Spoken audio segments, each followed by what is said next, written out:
There it was. A massive concrete structure, 3 stories tall, right in the middle of my land. I stood at the edge of my ranch, boots covered in dust, jaw hanging open, staring at what looked like a brand new multi-level parking garage. Not a small one either. This thing had floodlights, painted lines, and even a working elevator on the side. And the craziest part? I had no idea it was being built. Not a clue. No calls, no letters, no warnings. I had just returned from a 2-week trip visiting my daughter in Montana. I left behind rolling fields, oak trees, and quiet. I came back to honking horns, construction equipment still parked on the grass, and some stranger in a yellow vest yelling directions to drivers as if it were a normal Monday. "This can't be happening," I whispered. Then a woman in a black SUV pulled up beside me, rolled down her window and said cheerily, "You must be the new HOA president. It's so great that you approved this parking project. It's already solving our overflow issues." I blinked. "What did you just say?" She laughed and pointed to the garage. "You know, the parking garage for Willow Creek Hills HOA. The whole neighborhood is buzzing about it. It's genius putting it on this empty lot. You're a hero, Mr. Sanders." My hands trembled. "Lady, this is my ranch. I'm not part of your HOA. I don't even live in Willow Creek Hills." Her smile faded. Her window rolled up. She drove off in a hurry. And that's when I noticed the sign posted on the fence. It read, "Property managed by Willow Creek Hills Homeowners Association. Trespassers will be fined." I stared at it. My name was Ethan Sanders. I was a 59-year-old retired firefighter. I'd bought this 40-acre ranch with every penny I had after retiring early. My dream had always been to live a quiet life with my horses, my dog Moose, and a barn full of peace. I had no idea how someone, anyone, could build an entire garage on my land without telling me. But they did. And now, I was standing in front of it. Dozens of cars were parked on my grass, coming in and out like this was a public lot. And I hadn't even unpacked my suitcase yet. What I did next would change everything. But before I tell you that, let me take you back to how all this mess even began. It started 3 years ago, when I first bought the ranch just outside a growing suburb in northern Texas. Back then, the area was quiet. No HOA drama, no pushy neighbors, just open land and the sound of crickets at night. I lived alone, and I loved it that way. My daughter Lisa visited often. She was in her mid-30s, married with 2 kids, and she always said, "Dad, this ranch is your peace. Don't ever let anyone mess with that." Funny how that peace didn't last. The first signs of trouble came when a developer started building the Willow Creek Hills subdivision, just past the dirt road that split my land from the new neighborhood. At first, I didn't mind. People need homes. But soon the construction got louder, the trucks got closer, and the no trespassing signs I had posted were mysteriously disappearing. Then came the visits. First, it was a young man in a button-up shirt holding a clipboard. His name was Trevor. He said he worked for the HOA and was just checking boundary lines. I told him politely to leave. Next was an older woman named Dolores, who showed up in a golf cart and said, "We've been thinking of incorporating more space for community activities. Your land looks like it's unused. Perhaps we can help manage it." I laughed in her face. I should have known then that they had bigger plans. But nothing prepared me for what happened while I was gone. See, before I left for Montana, I had locked my gate and left Moose with my friend Hank, who lives 10 minutes away. Hank's a retired cop with a bad knee, but he keeps an eye on my place when I'm out. According to Hank, the gate was unlocked 2 days after I left. A crew of men drove in with machinery and claimed they were sent by the community board to begin work. "They said you approved it, Ethan," Hank had told me over the phone. "They even had documents, signed permits, looked official." "What did you do?" I had asked. "I called the county, but nobody called me back." So now here I was, looking at the full disaster. A literal parking garage on my land. And then it hit me. They stole my property. Somehow. Legally? Illegally? I didn't know yet. But they did it while I was gone. They sneaked in, forged papers, or bribed someone, and built a giant garage. I pulled out my phone and called the sheriff. While it rang, I looked up at the garage. On the top level, someone was unloading kids from a van like it was a school drop-off. That's when I noticed the name spray-painted on the top of the building in blue letters. HOA member parking only. Trespassers will be towed. And just like that, the line was crossed. The phone clicked. Sheriff's office, how can I help you? I gave them my name, address, and a single sentence. Someone built a parking garage on my ranch and I want them out. Now. The woman on the other end paused. I'm sorry, sir. Could you repeat that? I growled. The HOA built a parking garage on my property, and I'm not even a member. There was another pause. We'll send someone out. An hour later, Deputy Carlson showed up. Young guy, friendly face, looked confused as soon as he stepped out of his patrol car and saw the garage. You weren't joking, he muttered. Nope. He walked the property, took pictures, and shook his head. Sir, this isn't just trespassing. If they poured concrete and set up utilities, this is a major offense, but I'm going to need you to prove this land is yours. I pulled out my deed, the title, the survey, everything. Carlson nodded. I'll open a report, but I'll also need to contact the HOA and the county. This might go deeper than just a misunderstanding. I could feel my blood boiling. Deeper? How deep? Because what happened next made me realize this wasn't just about a garage. This was a setup. As we stood near the barn talking, a sleek black car pulled up. Out stepped the HOA president herself, Dolores. She was wearing a full pantsuit, high heels, and a smug look that nearly made me laugh. Mr. Sanders, she called, waving a folder. I believe we need to talk about the community development agreement you signed last year. What agreement? I snapped. She opened the folder. Inside were papers, with my name and my signature. Only problem? I never signed a thing. I stared at her, then at Carlson.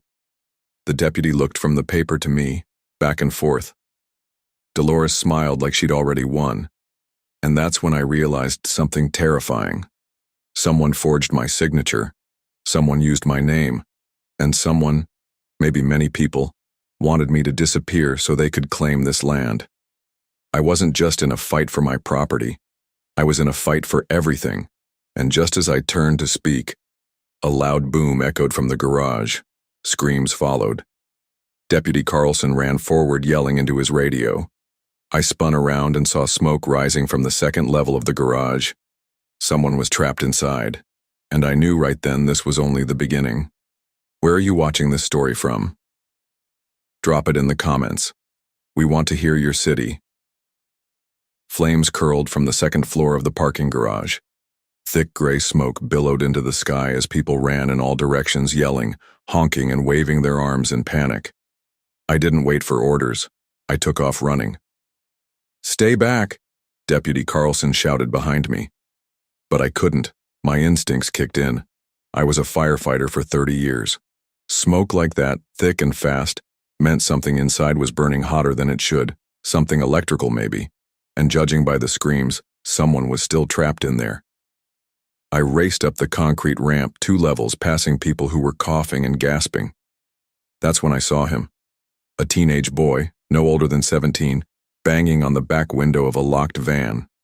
The doors were jammed, the interior filled with smoke. He was trapped. I reached the van and tugged hard on the handle. Nothing.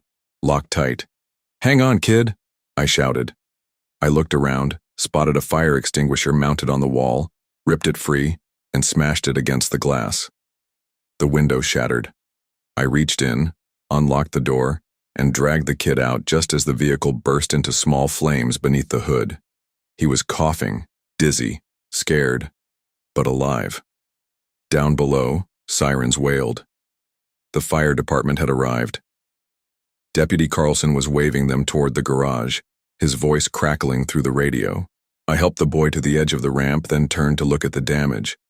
The fire wasn't massive yet, but it was enough to spread if left unchecked.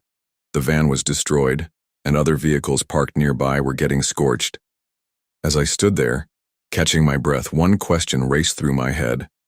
How did this garage even pass inspection? When the fire trucks took over and the paramedics tended to the boy, I finally walked back down to where Dolores stood. Her arms were crossed, her lips pursed tight, her folder now clutched against her chest like a shield. "You've got a lot of explaining to do," I said. She lifted her chin. "This was an unfortunate accident, but it doesn't change the fact that the land was approved for communal development." "You're insane," I barked. "You built a death trap on land you don't own, and now someone almost died." Dolores glanced at Deputy Carlson. "You can't speak to me like that. I'm here on behalf of the HOA board and we have legal documentation." Carlson frowned. "That's exactly what I plan to look into. And fast, because right now, nothing about this feels legal." Dolores turned away with a fake smile and walked back to her car. As she drove off, I looked at the garage, now roped off in yellow tape, and knew this was more than just a case of wrongful construction. This was war. But first, I had to understand how this even happened. Later that evening, I sat at my kitchen table with Hank, my old friend and retired cop, while Lisa, my daughter, listened over the phone from Montana. Papers were spread across the table: land surveys, title deeds, county records. Lisa's voice crackled through the speaker. "Dad, are you saying someone forged your signature and filed a false permit while you were out of town?" I nodded. "That's exactly what I'm saying." Hank rubbed his beard. "I've seen dirty deals before, but not like this. Dolores and that HOA board are playing a long con. They probably filed for an easement, forged your consent, then rushed construction before anyone could question it." "But it's still my land," I said. "Can't I just have them arrested?" Hank shrugged. "Depends on how deep the corruption runs. If someone in the county office helped push the permits through, this could be a tangled mess." Lisa sighed. "So what now?" I looked out the window at the garage. Firefighters had gone. The place was quiet now, but ugly. An eyesore sitting like a vulture on my peaceful land. "I'm going to tear it down," I said flatly. "You sure?" Hank asked. "I don't care what they claim. I'm going to find out who signed those permits, who built it, who gave them permission, and then I'll tear it down with my own hands if I have to." The next morning, I went to the county recorder's office. I demanded every file related to my land, permits, construction notices, anything connected to Willow Creek Hills. The clerk, a nervous young guy named Ben, handed me a stack of documents. "According to this," he said, "you agreed to lease the land to the HOA for 40 years at $1 per year." I stared at him. "Does that sound like something a sane man would do?" He blinked. "No, but your signature is here. Twice." I looked down, and I froze. The signature looked exactly like mine, but I never signed it. "Who notarized this?" I asked. Ben pointed to a name at the bottom. L. Whitmore. My heart dropped. Lena Whitmore was the HOA's legal consultant. They weren't just bending the rules, they were fabricating reality. Back at the ranch, I called Deputy Carlson and showed him the file. He whistled low. "This just turned criminal, Mr. Sanders. That's identity fraud, forgery, and likely conspiracy to commit fraud. I'll open an investigation. You should also get a lawyer." I nodded. Already on it. But before I could even sit back and breathe, my phone buzzed again. It was Hank. "Ethan," he said, "you need to get back to your ranch. Now." "Why?" "Because there's a crowd of HOA board members standing on your front lawn, and they've just started drilling a hole for a new security post at your gate." I gripped the phone tighter. "What?" "They've brought a cement mixer." My voice was steel. "Don't let them leave." I grabbed my truck keys, and as I sped down the road, tires kicking up clouds of dust behind me, one thought ran through my mind. They weren't just after my land. They were trying to erase me from it. And this time, they had crossed a line so deep, even the law might not be able to stop what I was about to do. My tires screeched as I pulled up to my own ranch. only to find a scene that looked straight out of a bad dream. Right at the front gate of my land, a group of well-dressed HOA board members stood with blueprints in hand. Two men in neon orange vests were digging a large square into the ground, while another poured cement into a form lined with rebar. A massive sign leaned against a nearby tree. Willow Creek Hills HOA security checkpoint, private access only. I slammed the truck door and stormed toward them. "You better stop that right now," I bellowed, my voice echoing across the land. Dolores turned, sunglasses perched on her nose, lips curled into a smug smile. "Mr. Sanders, glad you could make it. We decided to go ahead with the new security post. Residents have been asking for better patrol measures since the parking garage fire." "You're not putting anything else on my land," I snapped. She didn't flinch. "You don't own this section anymore. It's been allocated under easement and reassigned to community access." "That's a lie. A bold one." Hank stepped forward from his place by the barn.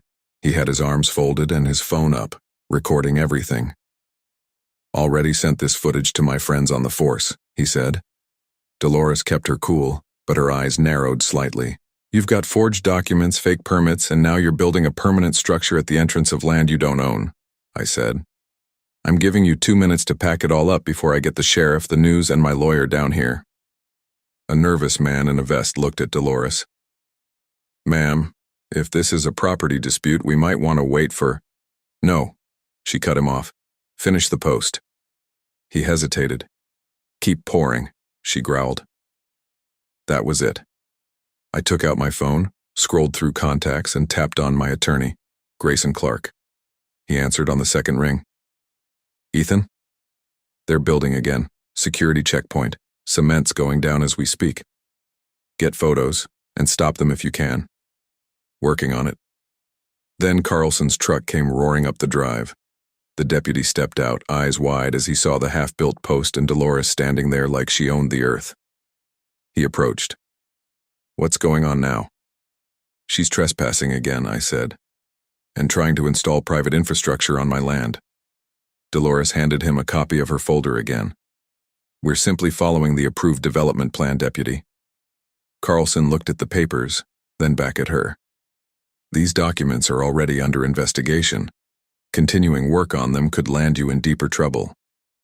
You don't have proof they're fake. We'll find out soon enough." Then he turned to the workers.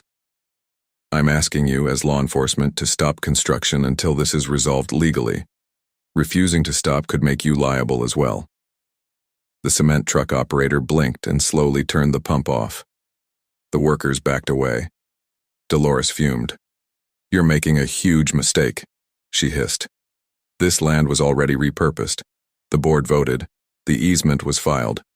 You'll regret interfering with community needs." Carlson raised a brow. "If this land was yours, you wouldn't need forged documents.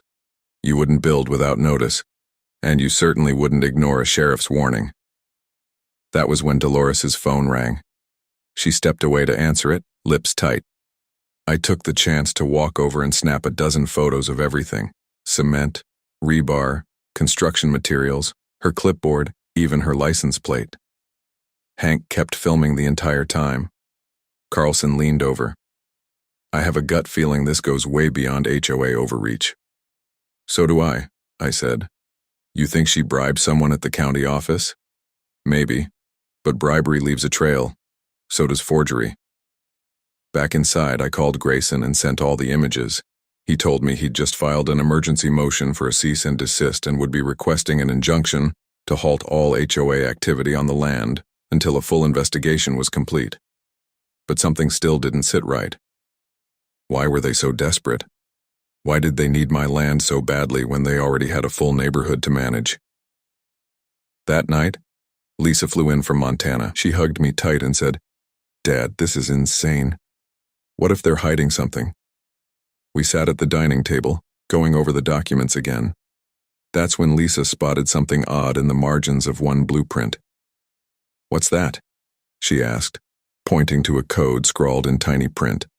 WCALT07 Util RT Grayson, who had joined us on a video call, looked stunned when we showed him. I've seen that code before, he said. It's a utility routing permit for underground fiber and water lines. That's not just a parking garage or a security post, that's infrastructure. My chest tightened. You mean? Yes, he said. They're trying to run utilities through your land, not just for their neighborhood, possibly for commercial expansion, office buildings, shopping plazas, maybe even private development. I felt my fists ball up. And they thought no one would notice? Lisa's voice shook. Dad, they might not just be trying to use your land. They might be trying to make it disappear off the record. That night, I didn't sleep. I sat in my barn with Moose curled up at my feet, watching the moon hang over the now dark parking garage and the cement post still half done. I realized something chilling. This wasn't a land dispute. It was a land grab. And the HOA wasn't working alone. They had partners, they had money, and they had a plan. So I made one too. But just as I finally shut my eyes, my phone buzzed again. It was a motion alert from my front gate. I pulled up the camera feed, and my blood ran cold. A group of 4 men in construction gear were back. Only this time, they were digging near my barn. In the dark, no permits. No flashlights, just shovels, and something that looked like cables. They weren't just trespassing now. They were burying something, and I had no idea what. But I was about to find out. I didn't wait to call the sheriff. I grabbed my boots, my flashlight, and my shotgun. Moose was already growling low beside me, tail stiff, ears up. I stepped out into the cold night, heart pounding, walking fast but careful, staying in the shadows. My land was quiet, too quiet, except for the soft sound of digging near the barn. When I got close enough, I switched on my flashlight. Hands up, I shouted. 4 men froze mid-dig, shovels in hand, eyes wide like deer in headlights. One of them dropped his tool and took off running. I said, "Don't move," I warned again. Moose barked ferociously and chased the runner, forcing him to trip over a pile of gravel. The other 3 stood still now, glancing at each other, breathing hard. "What are you doing on my land at night?"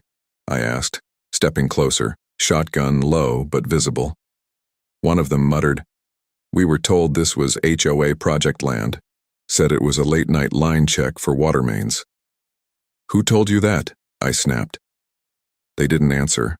I waved the flashlight over the hole they had dug, and there it was, a fat black cable, already partially buried. Brand new. Beside it lay a sealed plastic container with "Property of Silver Ridge Development Co." printed on the side. "What's in the box?" One of them shrugged. "We don't know. We just plant the lines." That was all I needed. I pulled out my phone and dialed Deputy Carlson again. "Get back here," I said. "They're digging illegal lines behind my barn." He sighed. "On my way." 10 minutes later, Carlson arrived and rounded up the men. Only one had ID. The others claimed they were temps hired for cash. Carlson opened the plastic box and found a router, underground camera system, and plans for a new fiber internet route, cutting straight through my ranch and into a commercial development lot behind Willow Creek Hills. "You gotta be kidding me," he said. "They were turning your ranch into a silent corridor for their project." "It gets worse," I said, holding up the buried cable. "They already started." Carlson made calls, took photos, and had the 3 workers detained for questioning. He promised to put out a warrant for the one who ran. By morning, word had already reached the HOA board. Dolores showed up again, this time without the pantsuit. She wore a hoodie, jeans, and no smug smile, just nervous eyes and tight lips. "I'd like to speak privately," she said. "No," I replied. "You speak here." Lisa and Hank stood beside me. Moose sat at my feet. Dolores took a breath. "Look, maybe we got off on the wrong foot. The development was meant to help everyone. There's a bigger opportunity here than you realize." "Bigger for you," I shot back. "Not for me, not for my ranch." "You don't understand," she said quickly. There's a deal being negotiated between Silver Ridge and the county. Your land connects all of it. They can't finish their network without you. They were going to offer you a cut. I blinked. After they already built a garage and dug trenches on my land? You think I'd take hush money now? She raised her voice. You're standing in the way of progress. No, I said calmly. I'm standing on my property. The only progress happening now is the investigation. And trust me, when it's done, the only thing left standing here will be me and this barn. She turned to go but stopped midway. You're making a mistake, Ethan. When this all unravels, don't say I didn't try to make peace. I watched her walk off, but something told me this wasn't her last card. Later that afternoon, I met with my attorney, Grayson Clark, in person. He came with a full printout of the county land records and a red folder labeled Easement Fraud and Infrastructure Abuse. There's a paper trail, he told me. The HOA submitted documents with fake signatures, yes. But the deeper issue is how the county's land use director approved them without flagging the discrepancies. You think the director was involved? Grayson nodded. Or paid off. He pulled out a photo. Recognize this man? It was one of the 4 workers from the night before. Only now he was wearing a county-issued badge in the picture. His name is Dave Keller, works in land services. He's the one who filed the initial easement that allowed the parking garage project. I stared at the photo. So what do? We file a federal complaint. We involve the state attorney's office. And we get the media involved. If they were planning to use your land as a utility shortcut to enrich a private development, we need to blow this up publicly. I felt a firelight inside me. For years I'd served as a firefighter, running toward flames while others ran away. I never thought I'd have to fight this kind of fire, political, greedy, silent. But now it was right here at my front door. Lisa looked at me across the table and said, Dad, let's expose all of them. Let the world see who they really are. That night, we started gathering everything. Every file, photo, video, timestamp, and signature. We printed maps and compared blueprints. Hank scanned old property surveys to show that the HOA line had never extended to my ranch.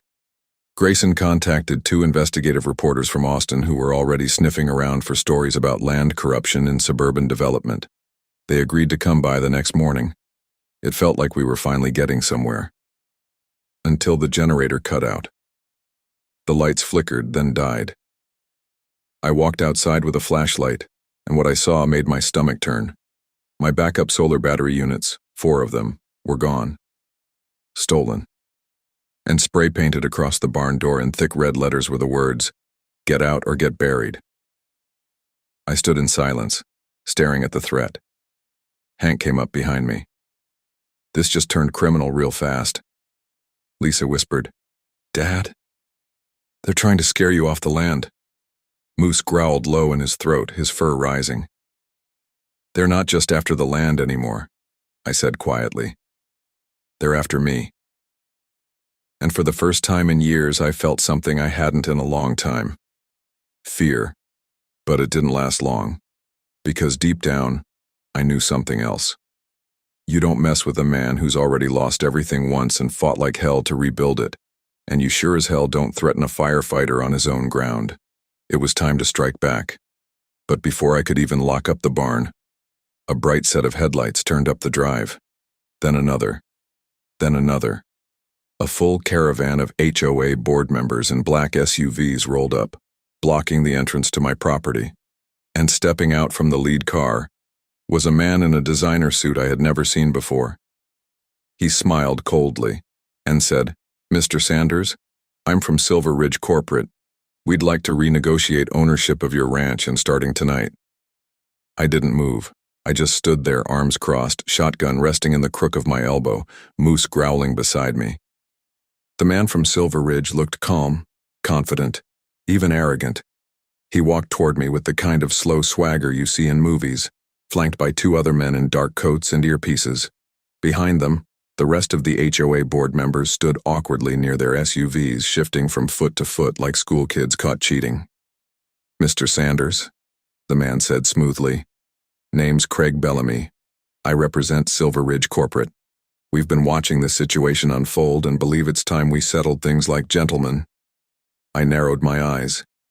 You mean after trespassing on my land, after forging my signature, after building an illegal parking garage and digging up my soil in the middle of the night?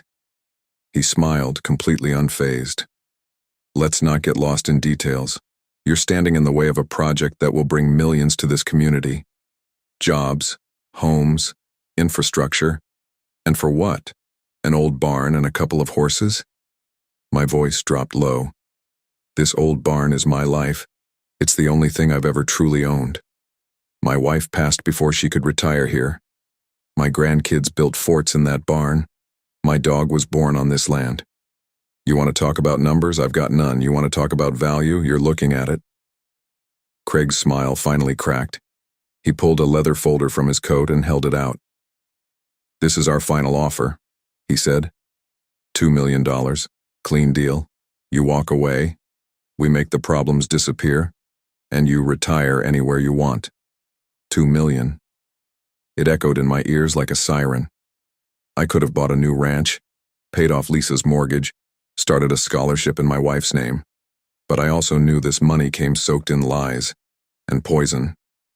I didn't even open the folder. I let it fall to the ground. Craig's jaw tightened. You're making a mistake, Mr. Sanders. I looked him straight in the eye. No, you did, when you thought you could steal from a man who earned every inch of this dirt. Moose barked. Craig took a half step back. Just then, bright headlights flashed from the other side of the ranch. A white pickup truck rolled in fast. It was Deputy Carlson, with 2 more patrol cars behind him. And riding in the passenger seat of Carlson's truck, Grayson Clark, my attorney. Craig turned just slightly, but his confident posture didn't fade. Carlson stepped out and said, loud enough for everyone to hear, "We've filed a formal injunction against all development activities on this property until a full legal review is completed. That means no construction, no digging, no negotiations." He turned to Craig. "And no corporate muscle." Grayson added, "We've also submitted a fraud complaint to the Texas Attorney General's office, and we've got the media arriving in the morning." Craig's face darkened. Then, quietly, he nodded to his men. "Back to the cars," he said. "Let's go." As they turned away, Craig stopped and said without turning around, "You don't know who you're dealing with, Sanders. We don't lose." I called back, "Then you've never played fair." He drove off, the convoy of SUVs rumbling away like thunderclouds heading south. For the first time that day, the air felt still again. Carlson clapped me on the shoulder. "That was brave, Ethan. Real brave." "I'm not done," I said. Grayson walked up beside me, briefcase in hand. "The reporters from Austin will be here at noon tomorrow. Let's make sure they understand what's really going on here." Lisa smiled. "Let's tell the world." We stayed up late that night. Hank brewed strong coffee. We moved boxes of files into the barn to prepare exhibits for the journalists. Lisa printed out maps, satellite photos, land deeds. Grayson rehearsed sound bites. We even brought in a folding table and made a little war room under the rafters. By morning, a black SUV with News 12 Austin written on the side pulled up. Then a second. Then a van with camera equipment. They interviewed me right there under the shade of my barn, next to Moose, and a wooden sign that read, "Welcome to Sanders Ranch, Esther 1994. I told them everything. About the parking garage, the forged signatures, the underground cables, the threats, the night digging, the corporate bribes, the parking garage fire. Lisa shared her side. Hank gave them footage. Even Deputy Carlson provided a short statement confirming there was an active investigation. By the time they left, the truth had been broadcast across 3 counties. But news travels fast, and trouble travels faster. That evening, as we were closing up the barn, Lisa looked up at me and said, "Dad, did you hear that?" We paused. There it was again. A low, rumbling hum coming from the direction of the garage. I ran up the path and climbed the ridge to look down at it. What I saw made my heart slam against my ribs. Heavy machinery, earth movers, and dozens of workers, all in matching Silver Ridge uniforms, swarming the garage, setting up lights and starting demolition. They were tearing down the parking garage. Grayson, who had joined us by then, was stunned. Why would they do that without waiting for the court case? I squinted, trying to make sense of it. That's when I saw it. A long, narrow trench being dug behind the garage, stretching across the field toward my barn. No, I whispered. They're not giving up.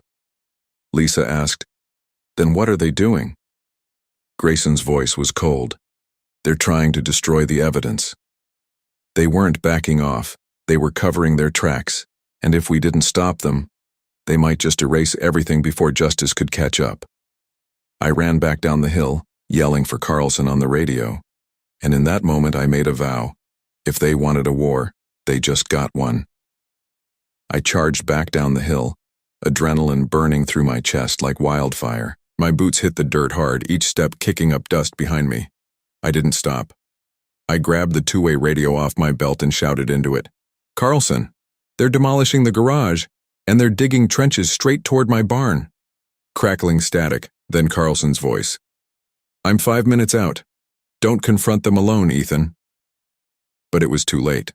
By the time I reached the edge of the parking structure, floodlights were already mounted on tall rigs. Huge machines with metal jaws chewed through the upper level of the garage like it was made of paper. Workers in matching silver jumpsuits operated in eerie silence. No music, no talking, just the mechanical growls of demolition. I ran toward the nearest foreman. Shut it down. This is evidence in an active investigation. The man didn't respond. He just looked at me, then at the crew. No one slowed down. I stepped in front of a bulldozer, waving both arms. The driver revved the engine. My blood ran cold. Then Moose leapt from the shadows, barking wildly, fangs bared. The driver stopped. The foreman finally spoke. We have orders from Silver Ridge Corporate. This structure is a liability now. The HOA transferred all rights. We're clearing it before the county files take effect. What you're doing is illegal, I snapped.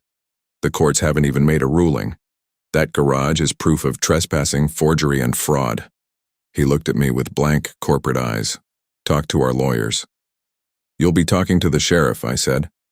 And right on cue, flashing red and blue lights appeared in the distance. Deputy Carlson's cruiser slid to a stop near the trench, followed by a second unit and a county inspector's truck. Carlson jumped out, hand on his belt. Shut it down. Everyone back off the machines. One of the workers hesitated, then shut off the engine. Slowly, the others followed. Grayson's car pulled up behind the sheriff.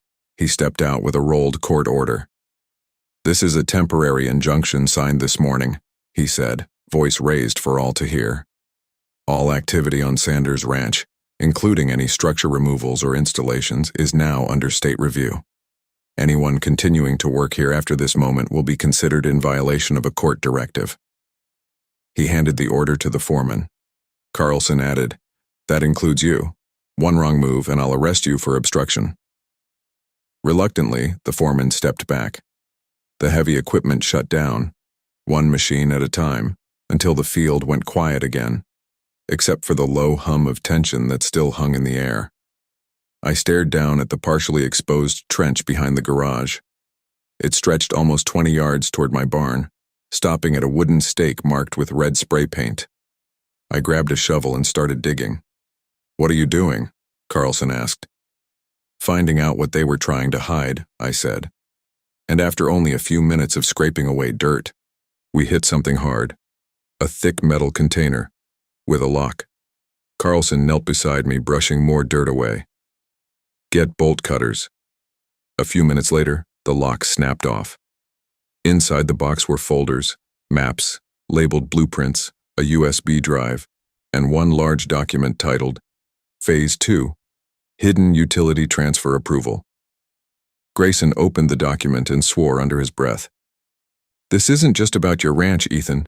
This whole thing was part of a land rewrote scheme They used your property to push infrastructure through without paying easements. The garage was a cover, something big enough to justify the underground connections. He pulled another sheet out. And look at this. Future plans show a private airstrip and commercial buildings across 5 parcels, including yours. Carlson looked stunned.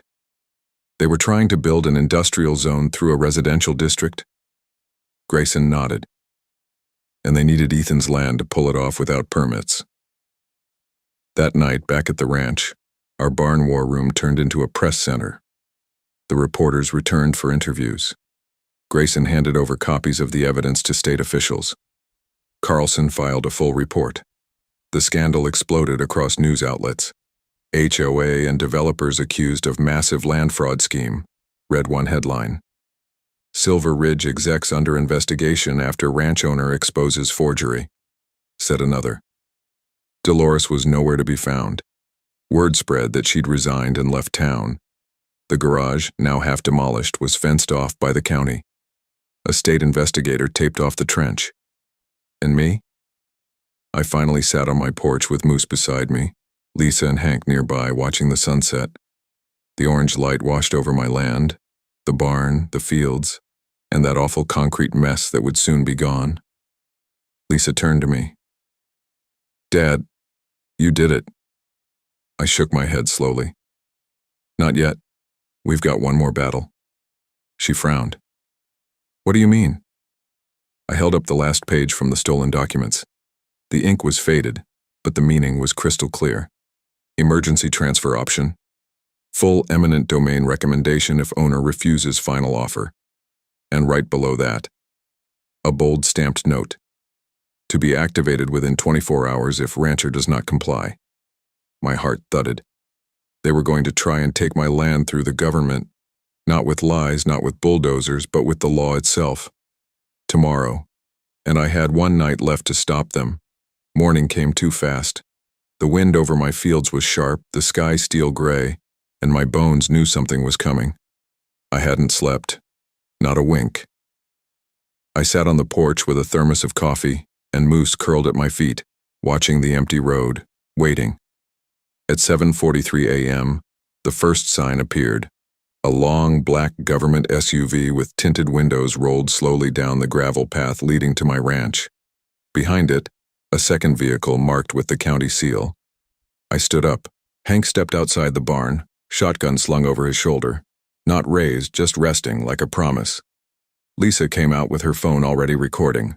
The SUV parked, and a man in a dark gray suit stepped out.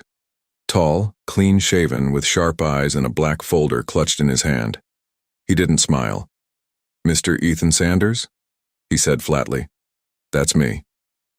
He nodded, flipped open the folder, and spoke like a machine. "My name is Robert Keene. I'm here on behalf of the County Property Division. As of today, the county has received a recommendation for the execution of an emergency eminent domain claim regarding the property known as Sanders Ranch." I narrowed my eyes. "What emergency?" He didn't flinch. "The land has been deemed vital to public utility routing and community infrastructure needs. Per Clause 5A of the Land Utility Act, and based on recent approval documents filed through the Willow Creek Hills Homeowners Association, we are prepared to initiate acquisition." Lisa stepped closer. "That's fraud. The HOA doesn't own this land. My father never signed anything." Robert adjusted his tie. "That may be true, but the legal motion has already entered the fast-track process." That's when Grayson pulled up in his SUV like a knight rolling onto the battlefield. He stepped out with a binder so thick it looked like it weighed 10 pounds. "Stop right there," he said calmly. "That emergency order is invalid." Robert blinked. "Excuse me?" "You filed your motion using forged permits, forged deeds, and false infrastructure declarations, all based on documents we now have in our possession. I've already submitted evidence to the state attorney's office, and just 15 minutes ago." Grayson waved his phone.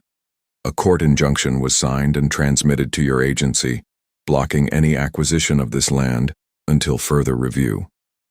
Robert's expression darkened. "That's not possible." Grayson smiled. Would you like to speak with the judge yourself? He held out the phone. Robert stared at it for a long moment, lips pressed tight. Then he reached into his coat and pulled out a pen.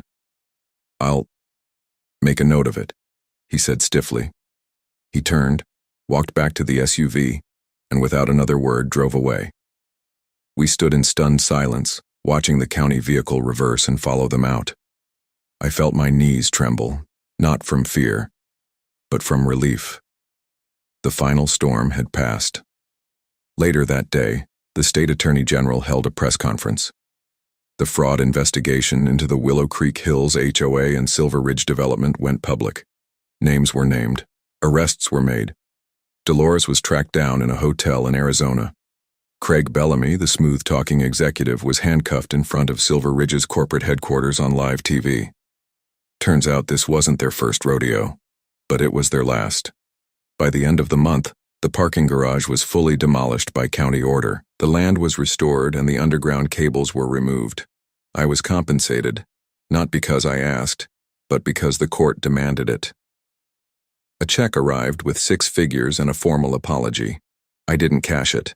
Instead, I donated the full amount to a rural firefighting initiative in honor of my late wife, who always said, "Let your blessings protect someone else." Lisa cried when she saw the letter. We rebuilt the fence around the barn, repainted the sign, and installed a new solar-powered security system, not out of fear but out of pride. This land was ours, and it would stay that way. The press kept calling, asking for interviews. I did a few, not for fame, but to send a message. You don't need to be a billionaire to defend your land. You don't need an army to win. You just need courage, truth, and people who believe in you. Hank sat beside me on the porch one evening and grunted. So, think they'll try again? I sipped my coffee and smiled. If they do, I said, I've got the whole county watching now. Moose barked once, as if to say, let 'em come. Lisa laughed, and we watched the sun set over Sanders Ranch, still standing, still free. Now it's your turn. Where are you watching from? Drop it in the comments and let us know if you've ever had to stand up to someone trying to take what's yours. Because this story, this fight, isn't just mine. It's for every neighbor who's ever said, not on my land.